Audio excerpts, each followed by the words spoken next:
말씀이 좀 길기 때문에 한 절씩 교독하면서 읽겠습니다. 제가 먼저 읽겠습니다. 이스라엘 모든 장로가 모여 라마에 있는 사무엘에게 나아가서 그에게 이르되 보소서 당신은 늙고 당신의 아들들은 당신의 행위를 따르지 아니하니 모든 나라와 같이 우리에게 왕을 세워 우리를 다스리게 하소서 한지라.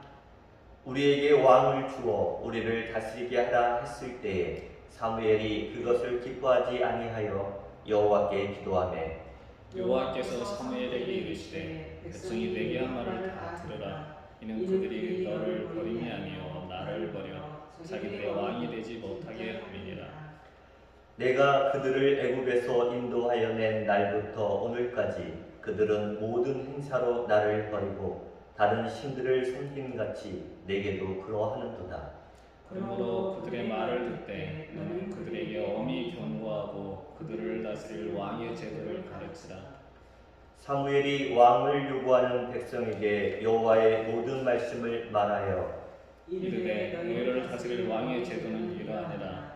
그가 너희 아들들을 데려다가 그의 병과 말을 어부하게 하리니 그들이 그 병과 앞에서 가질 것이며 그가 또 너희의 아들들을 천부장과 오십부장을 삼을 것이며 자기 밭을 갈게 하고 자기 추수를 하게 할 것이며 자기 무기와 병거의 장비도 만들게 할 것이며 그가 또 너희의 딸들을 데려다가 향료 만드는 자와 요리하는 자와 떡 굽는 자로 삼을 것이며 그가 또 너희의 밭과 포도원과 감람원에서 제일 좋은 것을 가져다가 자기의 신하들에게 줄 것이며 그가 또 너희의 곡식과 포도원 소산의 11조를 거두어 자기의 관리와 신하에게 줄 것이며 그가 또 너희의 노비와 가장 아름다운 소년과 나귀들을 끌어다가 자기 일을 시킬 것이며 너희의 양떼의 10분의 1을 거두어 가리니 너희가 그의 종이 될 것이라.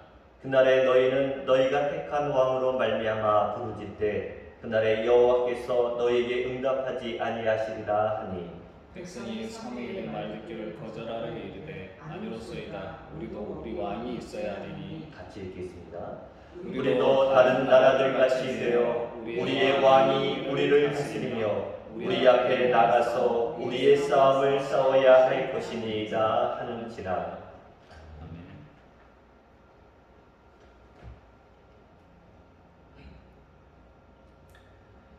요즘 뉴스를 보면 압도적으로 많은 부분을 차지하는 뉴스가 바로 정치 뉴스입니다. 뉴스 내용의 글자는 보통 여야가 권력을 놓고 서로 이전투구하는 모습입니다. 정의와 진리와 평화는 실종했습니다. 배려와 존중은 사라졌습니다. 남은 것은 개인의 이익과 집단의 이익을 위한 집단 광기의 춤만 남아 있는 듯합니다. 일전에 임성영 목사님도 언급하신 적이 있는 말씀인데요. 한장 보여주시죠. 네. 순자 왕제편에 군주야, 인수야, 수능제주, 영능복주라는 내용이 있습니다. 군주야는 임금은 배요, 또 인수야라는 것은 백성은 물이다. 수능제주, 물은 배를 띄울 수 있지만 영능복주, 또한 뒤집을 수도 있다라는 말입니다. 임금이 통치를 잘하면 백성은 잘 따르지만 잘못하면 백성들의 저항을 불러와 정권이 뒤집힐 수 있다는 뜻이지요. 한 나라의 대통령은 국민의 뜻을 저버리고 미래 세대를 위한 결단이라며 역사의 교훈을 왜곡하고 국민의 자존심에 상처를 주는 외교를 하고 있습니다. 집권 여당은 대통령의 통 큰 외교를 야당이 폄훼하며 꼬투리 잡는 죽창가를 부르고 있다고 비난합니다. 미래 세대를 위한 결단도 중요하고 통 큰 외교도 중요합니다. 하지만 올바른 역사 인식이 있어야 미래를 볼 수 있는 것입니다. 국민의 뜻에 귀를 여는 그런 임금이라야 미래를 희망할 수 있습니다. 올바른 역사인식과 국민의 뜻을 몸으로 느낄 때 통큰 외교를 통해 인류애를 구상할 수 있을 것이라 생각됩니다.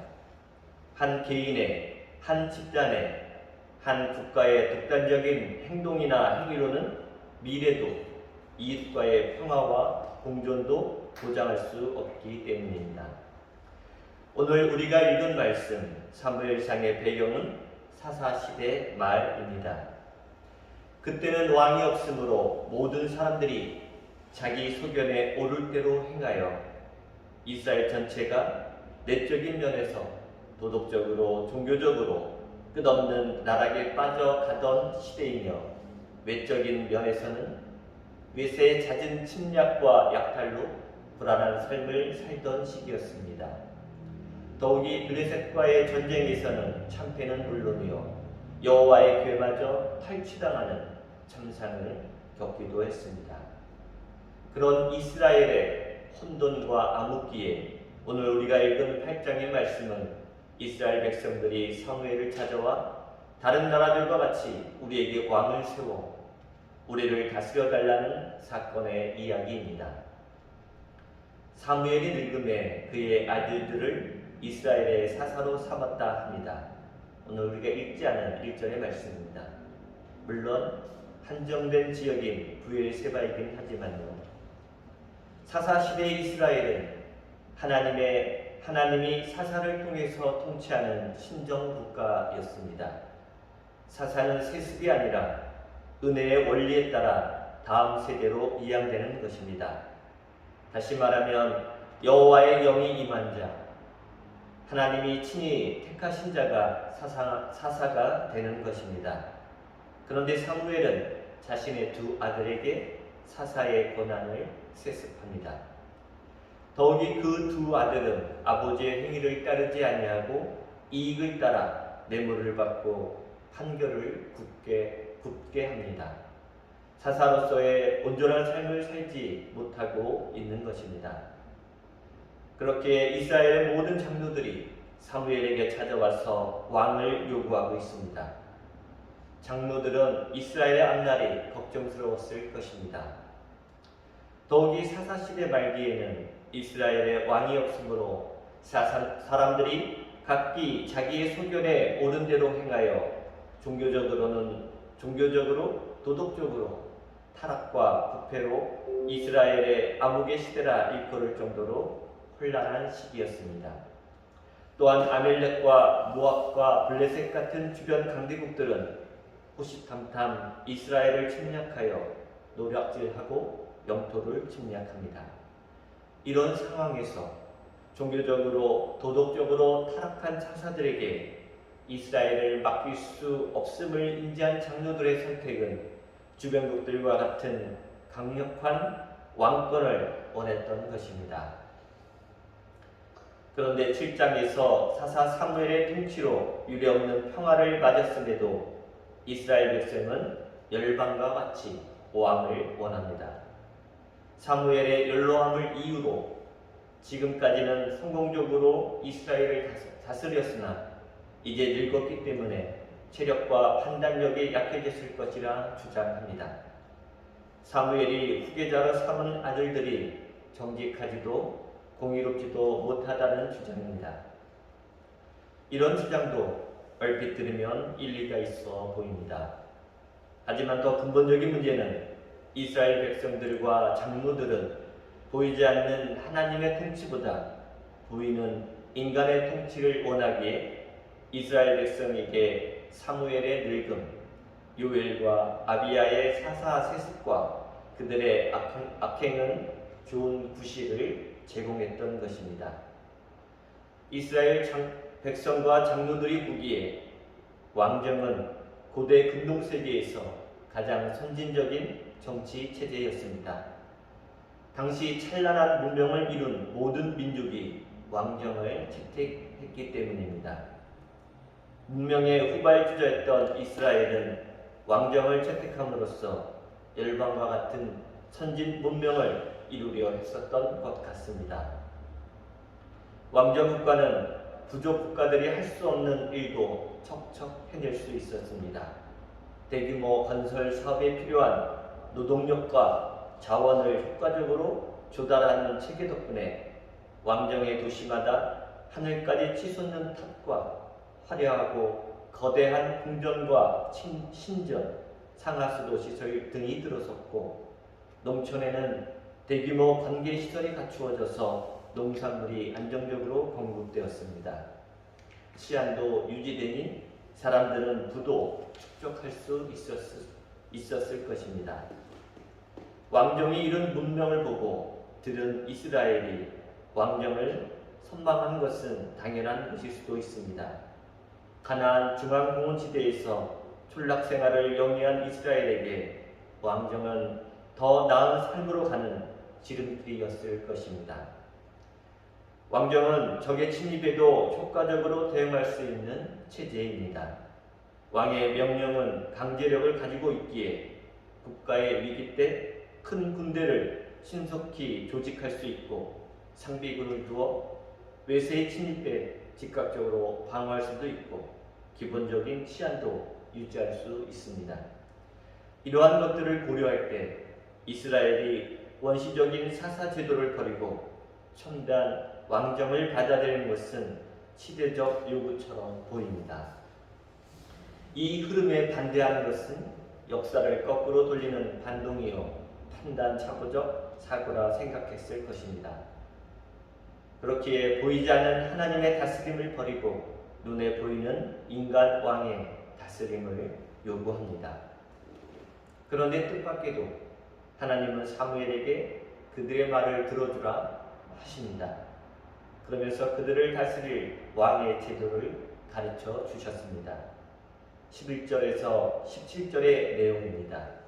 이를 요약하면 한마디로 취함, 테이크입니다. 왕은 백성의 아들들과 딸들과 밭과 포도원과 감람원과 노비와 소년들과 나귀들을 취할 것이며, 왕은 곡식과 포도원 소산과 양떼의 10분의 1을 취할 것임을 들려줍니다.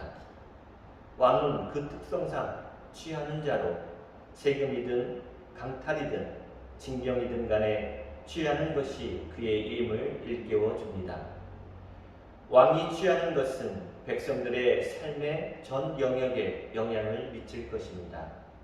가족과 땅과 재산이 모두 왕이 취하는 대상이기 때문입니다. 결국 왕이 취하는 일은 극심하여 이스라엘은 거의 노예와 가까운 상태로 전락될 것임을, 너희가 그의 종이 될 것이라 말하고 있습니다.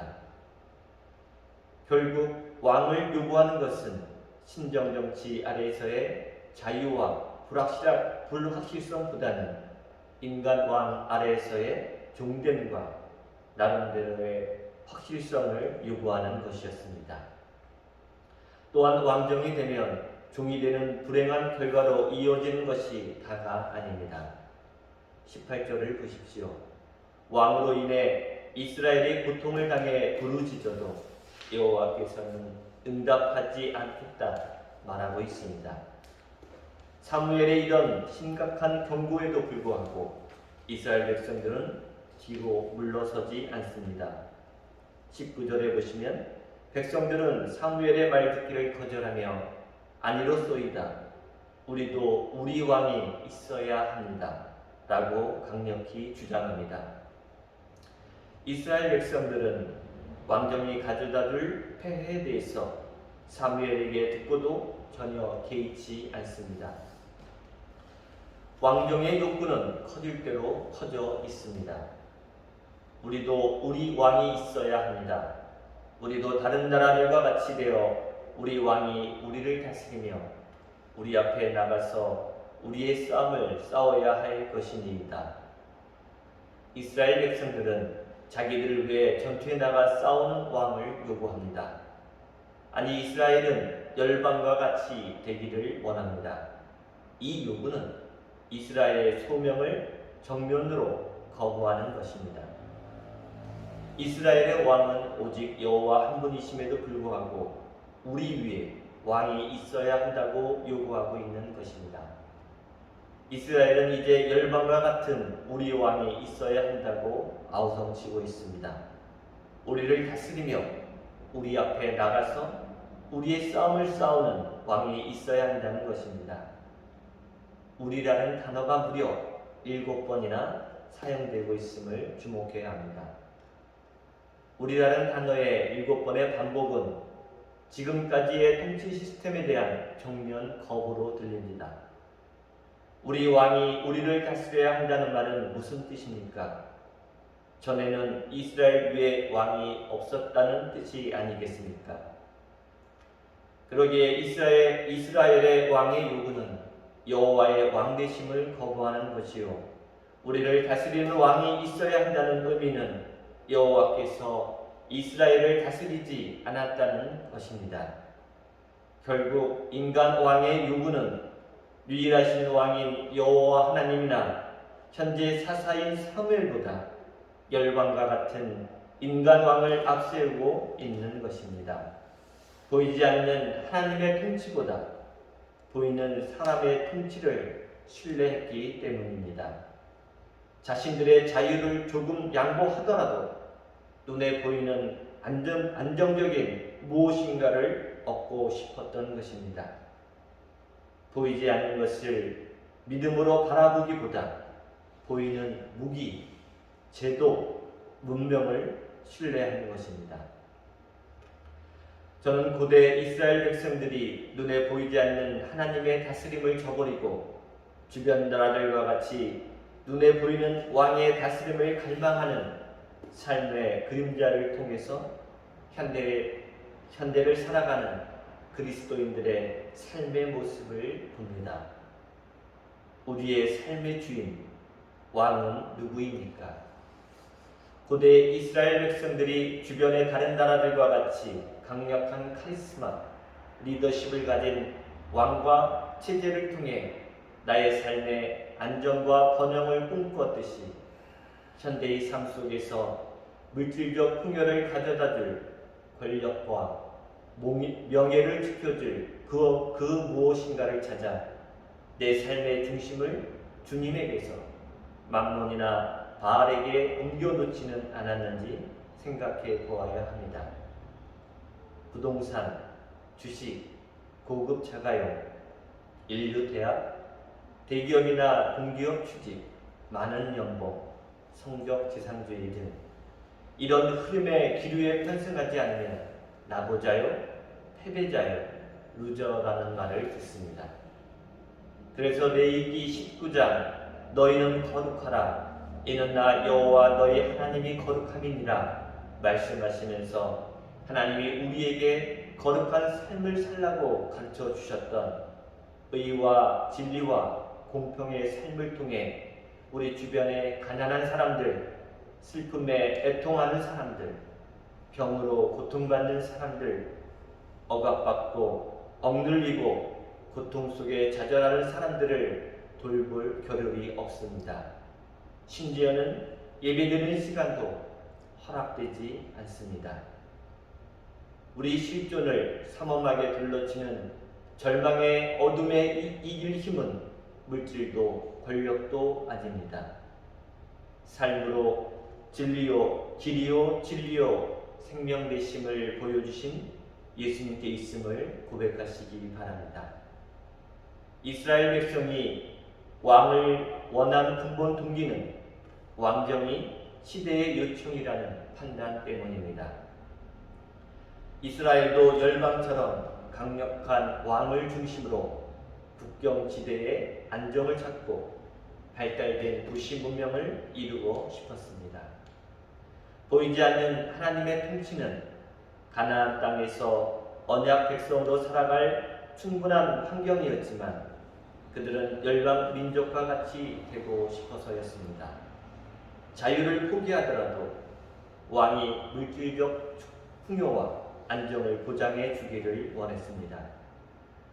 우리는 믿음으로 삶의 불확실성을 인정하기보다 모든 영역에 보험을 들어 놓으려 합니다. 옳지 않은 줄 알면서도 안정을 보장받기 위해 타협합니다. 타협이 불가피한 선택일 수도 있지만 어느 순간 하나님보다 물질을 숭배하는 결정, 권력에 편승하는 삶, 명예에 집착하는 삶으로 발전하지 않는지 살펴야 합니다. 내 자유를 일부 포기하더라도 안정과 성장을 얻고 싶듯 우리는 안정과 성장을 위해 주변을 통제하려는 욕구도 있습니다. 하나님이 역사하실 공간을 남겨두기보다는 내가 하나님이 되어 사람과 상황을 조정하고 통제하려 합니다. 전자가 내 삶의 왕을 두려운 유혹이라면, 내 삶의 왕에 두려워하는 유혹이라면, 후자는 내가 왕이 되려는 유혹입니다. 오늘 본문은 이런 유혹에 굴복하면 궁극적으로 하나님의 통치를 거부하게 된다고 가르칩니다. 그리고 그 삶은 결국 우리를 파멸로 이끌음을 가르쳐주고 있습니다. 믿음의 식구 여러분, 지금 여러분의 삶의 왕은 누구입니까? 사망의 죄에서 영원한 생명의 자유인으로 여러분을 부르시고 초대하신 분이 누구입니까? 오늘 그분을 만나시는 시간이 되시기를 바랍니다. 그분을 나의 삶의 중심으로 삼기를 바랍니다. 신앙이란 내가 믿는 바를 지키며 좁은 길을 가는 인생의 여정이라 합니다. 정의와 진리와 평화, 자유와 평등, 존엄과 사랑을 통치의 수단으로 삼으시는 하나님, 그의 백성으로 살아가는 여러분이 되시기를 소망합니다. 한 주간 그분의 품 안에서 살아가시길 주님의 이름으로 소망합니다. 기도하시겠습니다.